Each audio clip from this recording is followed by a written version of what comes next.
안녕하십니까? 저는 한국 개신교 예수복음 전도자입니다. 오늘은 늘 함께 교회 사역자께서 다른 복음을 경계시키고자 하는 차원으로 증거한 메시지를 전해드리려고 합니다. 한국 교회의 회개와 개혁 메시지. 오늘의 제목은 바코드와 베리칩, 하나님의 임치심. 옛날에는 바코드가 666이라더니 지금은 베리칩이 666이라고? 입니다. 지금부터 시작합니다. 첫째, 바코드와 베리칩에 대한 것입니다. 어떤 분들은 베리칩이 짐승의 표인 666표라고 하면서 절대로 받아서는 안 된다고 말합니다. 물론 손목에 이물질을 집어넣는다는 것은 찜찜한 일이긴 하지만 그렇다고 해서 베리칩 시술이 666표를 받은 것이다라고 말할 수는 없는 것입니다. 그런데 정말 아이러니한 것은 매우 오래전의 바코드에 대해서도 666이라고 하면서 똑같이 주장하면서 선동질을 했던 분명한 과거가 있었습니다. 이마나 목 뒤, 손등, 손목에 바코드를 찍은 사람의 이미지들과 사탄의 이미지, 세계 단일 정부에 대한 소설들을 인쇄물로 제작하여 사람들에게 배포하거나 특히 골목길 벽과 전봇대에다 포스터를 붙여 두려움을 주면서 사람들의 불안 심리를 자극하던 때가 있었습니다. 하지만 결과론적으로 봤을 때 21세기를 사는 지금에도 바코드를 666이라고 생각하는 사람은 거의 없습니다. 심지어 성경책이라고 할지라도 바코드가 찍혀있지 않으면 판매가 안 됩니다. 물론 케이스에만 있고 책 자체에 박혀있는 경우는 드물지만 말입니다. 마찬가지로 베리칩 그 자체를 두고 666이니 베리칩만 피하면 사탄의 지배로부터 안전할 것이라는 생각 자체가 아주 순진하다 못해 무식한 생각이기 때문입니다.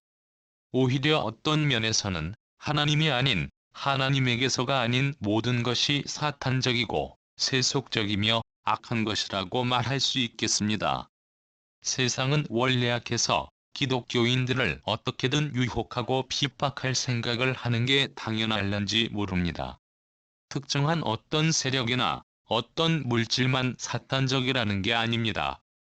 따라서 우리가 짐승의 표를 받지 않으려면 단순히 베리칩만 피한다고 될 일이 아닌 것입니다. 설령 베리칩을 받지 않았다 하더라도 여전히 물질을 사랑하고 세속적인 삶을 산다면 이미 그 사람은 짐승의 표를 받은 것이나 다름없기 때문입니다. 둘째, 하나님의 임치심에 대한 것입니다. 진짜 중요한 것이 바로 하나님의 임치심입니다. 그러니까 예수의 영이신 성령의 임침을 말합니다. 666을 강조하고 베리칩을 강조하는 사람들은 결국 불안 심리만 자극하고 음모론만 제기할 뿐 진짜 성경의 중요한 얘기를 말하지 않습니다. 계시록 7장 3절, 9장 4절, 14장 1절 말씀을 보면 하나님께서도 자기 백성의 이마에 인을 치신다고 하셨습니다.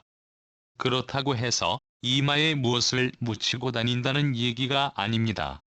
눈에 보이지는 않지만 하나님께서 택하신 백성을 가리켜 말씀하실 때 이마에 인쳤다 라고 말하는 것뿐입니다. 마찬가지로 짐승의 표 역시도 눈에 보이는 바코드나 베리칩 따위가 아닙니다. 하나님께 속하지 않은 자, 세상에 속한 자 전체를 통틀어 표현한 것이지 어떤 특정 물질을 손목에 삽입한다고 해서 짐승의 표를 받은 자가 되는 게 아니라는 것입니다. 게다가 짐승의 표를 받지 않기 위해 애쓰고 거기에 집중해서 과연 짐승의 표가 무엇이냐를 찾아다니는 동안 정작 우리는 하나님의 임치심을 사모하고 그 안에 거하고 있음에 감사하며 기뻐하는 일을 까마득히 잊어버리게 된다는 것이 문제입니다. 짐승의 표 666, 베리칩에 매몰되어 그 실체가 뭔지 밝히다가 정작 이미 우리가 하나님께로부터 이마에 인침받는 것에 대한 관심을 잃는다면 그것이야말로 사탄이 원하는 일이 아니겠습니까?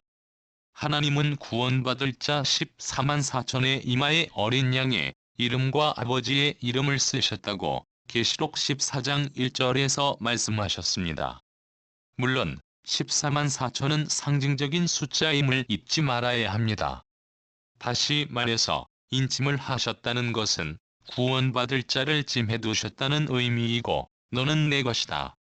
너를 소유로 삼았다. 라는 개념으로 이해하면 좋을 것입니다. 이제부터는 짐승의 표에 몰입하지 말고 하나님의 임치심에 몰두하십시오.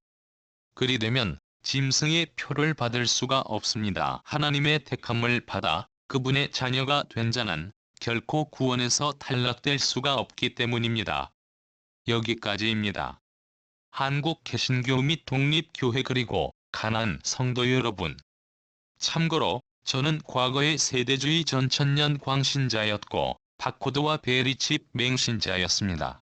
1986년부터 2006년까지 20년 동안은 바코드가 666이다를 믿으면서 대대적으로 전파하다가 인터넷을 본격적으로 배우면서 시작하던 2007년부터 2013년까지 6년 동안은 의심도 하지 않고 베리칩에 푹 빠졌는데 예수를 아무리 잘 믿어도 오른손이나 이마에 베리칩을 받기만 하면 지옥 간다는 허무맹랑한 가짜 뉴스를 퍼뜨린 사기꾼이기도 했습니다. 바코드가 666이라고 믿었던 시절에는 예수 잘 믿어도 바코드 받으면 지옥 간다고 전했습니다. 그런데 정말 웃긴 얘기가 특별히 있었는데 바코드가 666이라더니 바코드는 어떻게 된 것이고 베리칩을 갑자기 666이라고 하느냐? 라는 저의 궁금증에 대해서 베리칩을 666으로 믿은 인간이 답변하기를 베리칩 속으로 바코드가 들어갔다고 얘기해 주었습니다. 바코드는 숫자와 기호등이 담긴 막대 표시인데 베리칩 안에다 그것을 집어 넣었다는 것입니다. 정말 무식하니까 미련 용감 순진했고 이것을 믿었으니 바보 천치가 따로 없었습니다.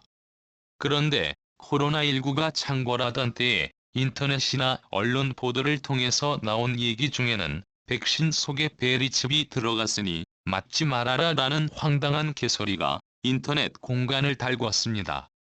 바코드나 베리칩에 빠진 종교인들은 그런 거짓말까지도 철석같이 믿고 정신없는 일부 목사들은 설교라는 것을 해댔습니다. SF 영화를 얼마나 많이 봤으면 그런 것에 홀리는지 모릅니다. 한동안은 일본에서 개발한 QR코드가 666이라고 떠드는 무리도 있었습니다. 해외 기독교 종교인 중에 정신질 환자가 만든 교리가 베리칩 지옥이라는 글을 읽은 적이 있습니다. 조현병을 앓는 사람이 평생 약을 손에서 놓지 않으면 정상인과 똑같이 살 수 있지만 약을 먹지 않는다면 당장 조현병이 자신을 올가매기 때문에 그때부터는 전혀 딴 사람이 되어버리는 것처럼 그런 류의 정신병을 가진 종교인이 미친 시나리오를 만들지 말라는 법은 없지 않겠습니까?